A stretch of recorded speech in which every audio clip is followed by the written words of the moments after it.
Olá, pessoal, tudo bem? Eu sou o professor X Coelho e esse é o nosso canal. É com muito prazer que eu estou vindo aqui mais uma vez dar aquela super dica para você que vai fazer o Enem, para você que confia no nosso trabalho, para você que espera ansiosamente todas as semanas por esse momento. Eu agradeço de coração por você estar aqui e agradeço por você ter clicado nessa aula, tá bom? Se você está chegando agora e é a tua primeira aula, pausa esse vídeo e volta para parte 1, parte 2, parte 3. E só depois vem para essa, tá bom? Que eu vou continuar o conteúdo da aula passada. Então, comigo na tela. Olha aí, galera, nossa questão. Uma mulher chega para uma entrevista de emprego, né? Uma entrevista de emprego é um ambiente formal. Eu, por exemplo, aqui agora, eu estou todo formal, tá certo? Eu estou usando camisa social, estou usando gravata, porque eu estava dando aula para uma turma do oitavo período, do nono período do curso de Direito. Então, eu estava num ambiente todo formal, diferente das formas quando, por exemplo, eu estou dando aula para pessoal do cursinho, que é uma galera mais jovem, galera mais informal, ou quando eu estou no meu horário de happy hour com minha família. Então, querendo ou não, há ambientes em que há necessidade de você agir de uma dada forma, tá certo? Porque há locais em que há um certo padrão de comportamento exigido sob o ponto de vista social e cultural. Nesse caso aqui, é uma entrevista de emprego. Então, se eu vou para uma entrevista de emprego, o adequado, lembrando que não existe mais certo ou errado, mas apenas o modo adequado de falar, dependendo da situação e do contexto, é que a pessoa vá formal, a pessoa se limite a de responder o que lhe foi perguntado, se limite às questões eminentemente profissionais e não dê abertura e nem tente adentrar em questões pessoais. E aí ela vai e diz, olha, eu falo fluentemente o inglês, o espanhol, o francês, o russo, o italiano, o alemão. Então, é uma pessoa que demonstra conhecimento, é uma pessoa que demonstra um nível cultural o quê? Alto. E quando ela fala fluentemente, é porque ela fala naturalmente. Não existe aí nenhuma dificuldade por parte da nossa entrevistada nessas línguas. Na verdade, ela domina completamente essas línguas. Ela fala fluentemente, tá? E aí ele vai e diz, e o português? Aí ela pega e mata. Ela pega e mata e joga para você um terrível aivareia. Aivareia do português. Porque, na verdade, o português, na forma padrão, não seria vareia, seria o quê? Varia. Então, aqui essa questão, ela traz tanto uma crítica à própria língua portuguesa, que ela é colocada como uma questão muito mais complexa que o inglês, que o espanhol, que o francês, que o russo, italiano, alemão, que é uma língua muito mais complicada para se dominar, segundo a questão, e como uma crítica à própria entrevistada. Porque não adianta nada ela ter um nível sociocultural altíssimo em outros idiomas e no idioma dela, no idioma mãe, no idioma matriz, no idioma que ela vai ter que empregar, caso seja selecionada nessa vaga de emprego, que é o português, ela não dominar. Porque ao falar os idiomas, o nível sociocultural dela é alto. Mas ao falar o idioma na língua portuguesa, a ivareia, ela não erra porque ela quer errar. Ela erra conforme as circunstâncias do texto, porque ela não sabe o certo. Então, é variação diastrática, um nível baixo, tá bom? Questão top de linha para vocês. Mas vamos lá na questão, vamos lá. A imagem acima reflete uma situação de entrevista de emprego. Acerca da leitura da cena acima, nota-se que, ou seja, quer que você marque a correta. Agora você vai pausar esse vídeo e vai responder a questão. Pausa esse vídeo, você tem 2 minutos, tá bom? Depois você volta aqui. Pausa o vídeo.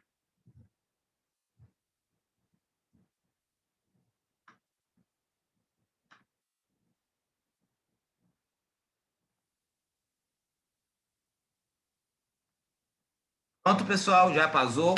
Qual foi o gabarito? Coloquei nos comentários. Vamos lá. A imagem acima reflete uma situação de entrevista de emprego, ok. Acerca da leitura da cena acima, nota-se o que é possível a gente perceber acerca da leitura do que foi passado aqui, meu querido aluno? Há uma desvalorização de outros idiomas em função da supervalorização da língua portuguesa. Galera, eu pergunto, pela questão, ela domina o português ou domina os outros idiomas? Ela domina o quê? Os outros idiomas. Porque ela fala fluentemente inglês, espanhol, italiano, francês e russo, mas não e alemão, mas não fala português. Então não é uma desvalorização de outros idiomas, é o contrário, é uma tremenda de uma valorização. Ela valoriza tanto outros idiomas que ela desvaloriza o português. Então essa questão ela trocou as coisas. onde é o que ela valoriza, botou desvaloriza, e o que ela supervaloriza, botou desvaloriza. Então, isso está errado, fora. A língua portuguesa assume seu estado pós-formal, sendo tratada de forma culto formal, sendo tratada de forma rebuscada ou erudita. Eu expliquei para vocês que existem dois níveis de linguagem, três níveis de linguagem: o nível informal, o nível formal e o nível técnico. O nível informal é chamado de popular ou coloquial. O nível técnico é chamado de científico. O informal ou coloquial popular é quando há erros de português. O técnico científico é quando são palavras específicas de dada área do conhecimento, da medicina, da pedagogia, do direito, da engenharia e por aí vai. Já o nível formal é quando é um texto gramaticalmente correto, sem gírias e sem erros de pronúncia. O nível formal também é chamado de rebuscado ou erudito. Eu pergunto, galera, quando ela fala aí vareia, ela está sendo formal ou informal? Informal. Ela não está sendo rebuscada, está sendo coloquial. E ela não é erudita, ela é o quê? Ela é popular. Então, está fora, letra B. Letra C. A candidata afirma conhecer de forma acurada outros idiomas. Olha aí, como vários idiomas, como espanhol, italiano, francês, inglês, russo, alemão, mas demonstra não dominar, olha aí, a norma culta de sua língua materna, que é o português. Porque ela fala fluentemente outros vários idiomas, ou seja, é acurada, mas o próprio idioma, que é o português, ela fala em vareia. Então, a questão está correta. Resposta letra C de curso superior, tá bom? Letra C de curso superior. Gente, detalhe importante para vocês. Vamos ver as outras questões também. As outras também são importantes, porque o gabaritei se aprova. O idioma inglês é mais usado pela candidata, pois é uma das exigidas nos processos seletivos. Gente, para começar, em nenhum momento ele está falando isso. E para começar, no processo seletivo que ela está passando agora, não se exigiu a língua inglesa, exigiu a língua o quê? Portuguesa. Então, não existe essa exigência do inglês no processo seletivo que ela está fazendo agora. Então, ele não é mais valorizado. Inclusive, volta na imagem um pouco, volta na imagem. Ela fala assim, volta na imagem, falo fluentemente inglês. Inglês vem em primeiro lugar, mas é simplesmente uma posição geográfica. Porque quando ela falo fluentemente, ela tanto fala no mesmo nível inglês, no mesmo nível espanhol, mesmo nível francês, mesmo nível japonês, alemão e russo. Então, não tem isso aí, está fora. Não há regra específica para definir a forma como a candidata utiliza a língua portuguesa. Gente, eu pergunto, existe regra para a pronúncia, sim ou não? Existe, através da sílaba tônica. Então, galera, o português é cheio de regras. Não tem essa de não ter regra. Está fora a letra E. A palavra correta não é varia, é varia. E mesmo sendo uma linguagem oral, a linguagem oral, que é a falada, ela está no ambiente formal. Então, tem que ser a linguagem formal, a linguagem padrão da língua portuguesa. Se fosse com os amigos dela num barzinho, não teria nenhum problema. Mas aqui a situação exige a língua formal. Porque não existe certo ou errado. Existe falar correto para situações adequadas. Se eu estou no meio de pessoas que eu tenho intimidade, amizade e que eu estou mais relaxado, posso falar informal. Se eu estou no meio de pessoas que eu não tenho amizade, questões meramente profissionais, questões meramente formais de mau respeito, você tem a necessidade de linguagem formal. Tá bom? Tranquilo? Continuando um pouquinho mais. Aqui eu trouxe alguns outros exemplos também. A linguagem diastrática, ela é muito associada ao nível sociocultural, mas ela também indica, galera, os grupos de pessoas. Então, toda vez que uma linguagem for característica de um dado grupo, olha aí, gente, coloca assim, a variação diastrática também indica modos de falar, expressões típicas de um dado grupo social. Pronto. Toda vez que tu pegar, galera, a linguagem de um dado grupo social, essa linguagem, ela também é considerada variação diastrática. Por quê? Porque o que indica a variação diastrática é dizer a qual camada, a qual grupo social aquela pessoa pertence. Então, por exemplo, a gente associa muito isso com linguagem de baixo nível. E aí, maluco, chega na parada, e Arthur chega junto na gata, a gata mole, eu entrei, foi com tudo, fui de boa, tal. Linguagem de baixo nível. Mas nem sempre é assim. Porque a variação de abstrato pode indicar qualquer grupo social, seja ele médio, abaixo ou alto. Quando eu vejo, por exemplo, dois advogados conversando, o doutor poderia se dignar a conversar comigo um pouco sobre qual o conteúdo de sua peroração junto ao ilustríssimo magistrado? Sim, causídico nobre, meu sapiente colega, é uma honra ter ao meu lado, no exercício da profissão jurídica, um profissional de tão acalentado gabarito. E, ao despachar com o meritíssimo, falei sobre a possibilidade de uma prescrição intercorrente ocorrer no processo do qual eu atuo como representante da parte. Alguma dúvida? Não mais esclarecido, não há nenhum ponto a ser debatido e, nestes termos, desejo-lhe deferimento da demanda.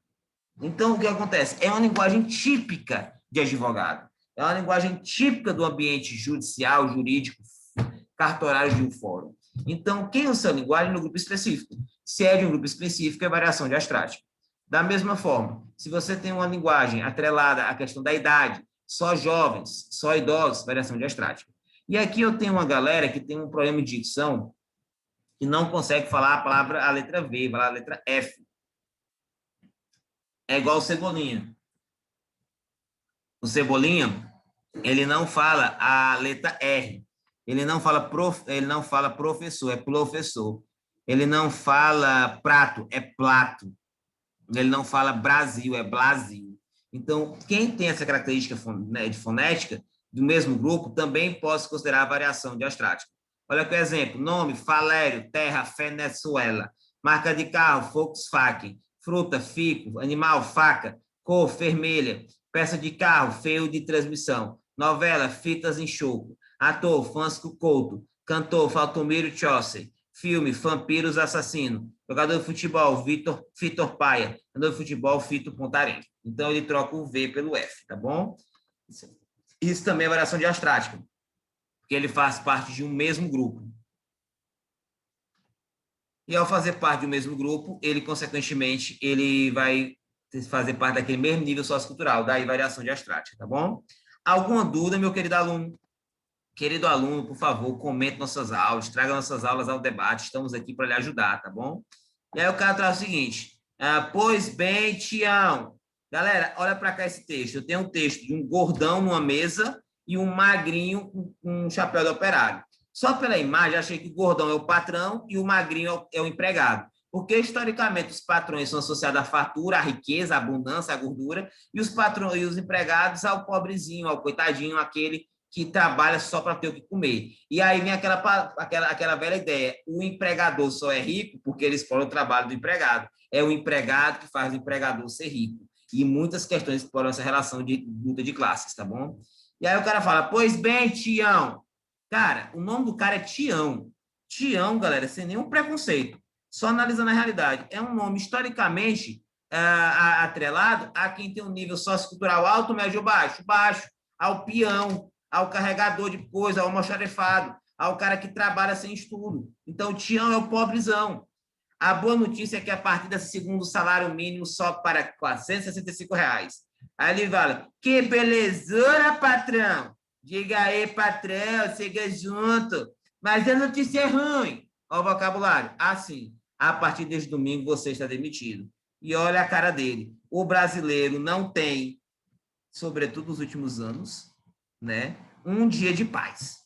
Porque, primeiramente, ele ficou alegre: eita, receber salário, vou comprar mais um pouco de arroz, comprar fralda, vai dar até para tirar o dia da cervejinha no final de semana, tal. Aí diz: tá demitido.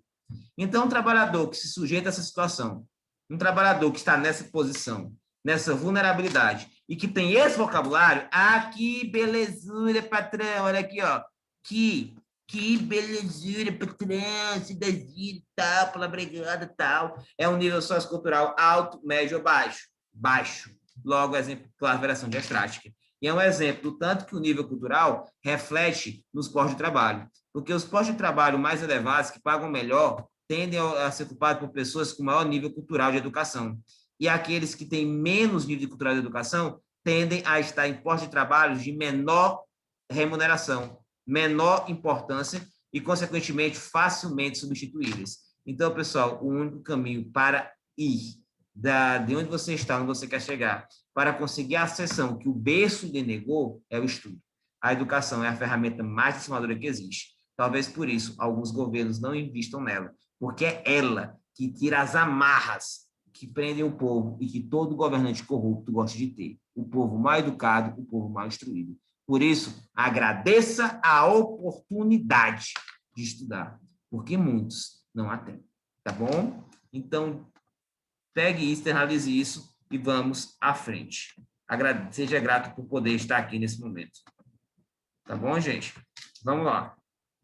Aí continua. Aqui é uma questão do SAS, né? Tem um trecho de uma música, aí o cara falou o seguinte na música, ele traz o que é que se traz nesse texto, né?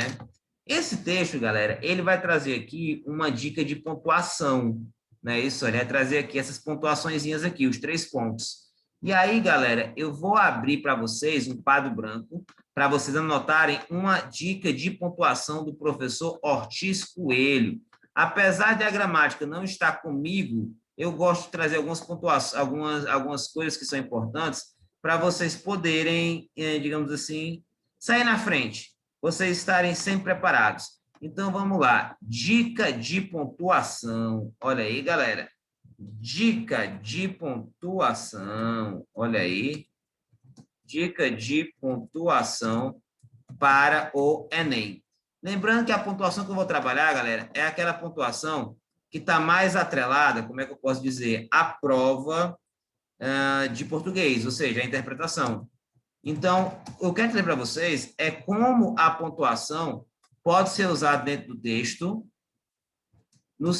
para expressar o sentido que o autor quis trazer.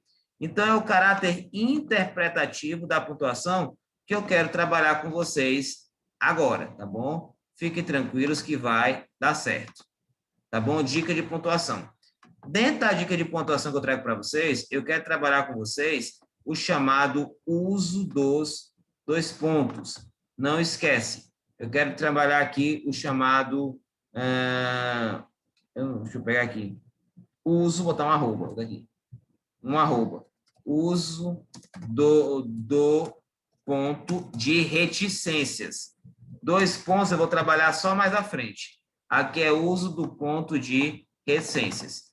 Como é que vai ser esse uso desse pontinho, galera, de reticências? Olha para cá, reticências.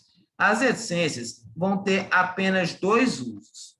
Ou ele vai vir por esse caminho, ou ele vai vir por esse outro caminho. Qual é o primeiro caminho? Olha aí, ó, primeiro caminho, caminho 1, para, olha aí, indicar continuação de uma fala ou de uma sequência, tá? Primeiro ponto, para indicar a continuação de uma fala ou de uma sequência. É isso que eu quero que você, meu querido aluno, que está aqui no JB, e você que não veio aqui para brincar, não veio aqui só para dizer que está estudando, veio para estudar. É o primeiro ponto. Exemplo, professor, me dê um exemplo aí. Na hora, ó para cá. Para passar no Enem, é preciso que o aluno tenha dedicação, esforço, paciência, calma, tenha calma, foco, fé, reticências. Ou seja, quando eu coloco esse reticências bem aqui, eu estou trazendo um elemento da minha relação. Qual é a minha relação aqui que eu estou trazendo aqui para vocês? Olha para mim, presta atenção. Você está trazendo aqui o elemento do que o aluno tem que passar no Enem, que ele tem que ter dedicação, força, paciência, calma, foco, fé, reticências. Ou seja, o que o aluno tem que ter para passar no Enem? Ele se encerra automaticamente com fé, se encerra automaticamente com fé ou continua? Continua. Eu quero isso, arroz, feijão, carne, reticência. Eu quero um país que ofereça educação, trabalho, preço justo dos impostos, menor preço da gasolina, menor preço do gás, respeito à ciência, respeito aos professores, respeito à sociedade, reticências. Ou seja, o que eu quero continua. Então, essa reticência pode ser usada para indicar algo que continua numa fala, algo que continua ao longo de uma sequência. Tá bom? Igualmente, galera, olha para cá, igualmente, eu tenho aqui o 2. O que é o 2? Para indicar pausa prolongada ao longo de um texto ou de uma fala de algum interlocutor. Olha como fica legal aqui, ó, de algum interlocutor. Olha para cá. Para indicar pausa prolongada ao longo de um texto. Então, quando você tem essa ideia de ter uma pausa, e essa pausa ela ser prolongada ao longo de um texto, você pode usar reticências. Professor, me dê exemplo, pelo amor de Deus. Coloca o seguinte. Eu cheguei até ela. Pensei um pouco. Quase desisti. Quase desisti. Mas acabei chamando-a para sair. Ela aceitou. Olha aí, gente. Questãozinha interessantíssima. Que, rapaz, é aquela coisa. Ah, não vou chegar naquela gata, não, porque ela tem mestrado, porque ela é linda, porque ela é rica, porque ela não vai me dar bola. Meu amigo, não, você já tem. O sim você pode conquistar. Vai para cima. É o que eu falo. Eu cheguei até ela. Reticências. Pensei um pouco. Reticências. Quase desisti. Reticências. Mas acabei chamando para sair. Reticências. Aqui é só 3 pontinhos, tá? Que eu botei 2. Ela aceitou. Olha, se não tivesse ido, cara de égua, tu tinha perdido a chance. Então, nunca desista. Igual você não vai desistir do Enem. Mas eu não sei o conteúdo todo. Mas eu tô com medo. Mas eu não estudei o suficiente. Faça a prova. Porque um não você já tem. O sim você pode conseguir. Tá? Olha para cá. Quando eu falo, eu cheguei até ela. Reticências. Pensei um pouco. Reticências. Essas reticências, ele está indicando uma continuidade, está indicando uma relação de coisas que vão vir em sequência, ou é indicativo de pausas ao longo do texto? Vamos de novo. Eu cheguei até ela. Pensei um pouco. Quase desisti. Mas acabei chamando-a para sair. Ela aceitou. Você observa claramente ao longo do texto que essas reticências elas estão indicando uma pausa que ele faz na leitura, uma pausa que ele faz nas expressões que ele está utilizando, beleza? Tranquilo, gente? Tranquilo, é isso mesmo, todo mundo entendeu? Então, para mim, peguei reticência numa prova, só tem 2 sentidos. Ou é uma pausa num discurso, pausa numa fala. Povo brasileiro, reticências. Eu vou mudar, reticências, este país. Porque como você não tem como ouvir o que a pessoa está falando, você tem que interpretar como ele diz pela escrita. Por isso que essa pausa é reticências. O outro uso é para indicar a continuidade. Eu quero isto. Fé, força, foco, fé, dedicação e etc. Olha, você não fala por mim. Você não me olha, você não me deseja, você não me quer, você não me beija, você não me diz nada de amoroso, reticências. Ou seja, continua, aquilo que eu estou falando continua. Indica que vai ter mais coisas que eu ainda irei enumerar. Tá bom, gente? Vamos na questão. Comigo na tela. Olha aí, abriu. O cara fala, oi, reticências. Opa, o aluno meu já ligou o sinal. Oi, reticências. Mãe, tudo bem? Reticências. Tô te escrevendo. Parou. Peraí, se ele tá te escrevendo, ó, não é tô, é o estou. E não é ti, é te, como é? Não é escrevendo, é escrevendo. Essa carta, que quarta-feira não tem aula, e na quarta-feira também tem amigo credo. Aí ele continua aqui. Mãe, reticências. Amigo credo é invés. Ou seja, é ao invés de amigo culto, que deveria ser amigo oculto, e não amigo culto, né? Aí ele coloca assim, que dá qualquer coisa. A palavra correta não é qualquer, é o quê, galera? Qualquer. Reticências. E dá só brinquedo. Observa que o texto é assim, mãe, tô te inscrevendo, invés, qualquer. O nível de linguagem mostra um nível alto, médio ou baixo? Baixo. Variação o quê? Diastrástica. E essas reticências é para indicar uma continuidade ou uma pausa? Vamos lá. Oi, mãe, tudo bem? Tô te escrevendo. Mãe, amigo. Então, é para indicar o quê? Pausas. Olha a letra A. Predomínio de linguagem informal encontrada, entrecortada por pausas. É informal por quê, professor? Porque tem palavras escritas de forma coloquial. Tô e não ao invés de estou, ti com i ao invés de é, escrevendo ao invés de escrevendo. E invés, ao contrário de ao invés. Amigo culto ao invés de amigo credo e qualquer ao invés de qualquer. É coloquial, é popular, é informal. E entre elas há várias reticências que indicam o quê?